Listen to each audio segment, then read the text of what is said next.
தற்போதுள்ள அரசியல் சூழ்நிலையை பொறுத்தவரை தமிழக பாரதிய ஜனதா கட்சியினுடைய தலைவர் திரு அண்ணாமலை அவர்கள் மாட்டப்படுகிறார் என்ற செய்தி தமிழக ஊடகங்கள் மத்தியில் பரவலாக போடப்பட்டு வருகிறது.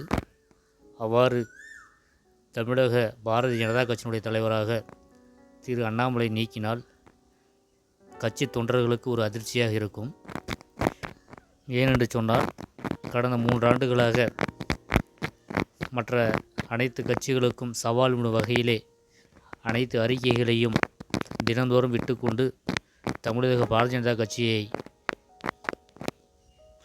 ஆகவே இந்த விஷயத்தை பொறுத்தவரை அகில இந்திய பாரதிய ஜனதா கட்சியினுடைய தலைமை சற்று யூகித்து முடிவெடுத்தால் சரியாக இருக்கும் என்பதை இந்த நேரத்திலே தெரிவித்துக் கொள்கின்றேன். அது மட்டுமல்லாமல் திரு அண்ணாமலை அவர்கள் இளைஞர்கள் மத்தியிலே ஒரு எழுச்சி நாயகனாக கட்சியை அசுர வேகத்தில் வளர்த்து கொண்டு சென்றார். அவருக்குத்தான் அதிக ஆதரவு இருக்கிறது. இந்த சூழ்நிலையில் அவரை எப்பொழுது மாற்றுவார்கள் என்று பல்வேறு கட்சிகள் ஆளோடு எதிர்பார்த்து காத்து கொண்டிருந்த இந்த சூழ்நிலையில் அவரை கட்சி தலைமை மாற்றினால் தலைவருக்கு நிகரான ஏதாவது ஒரு மற்றொரு பதவியை, அதிகாரமிக்க பதவியை அவர்களுக்கு வழங்க வேண்டும். அப்பொழுதுதான் ஓரளவிற்கு தொண்டர்களை திருப்திப்படுத்த முடியும்.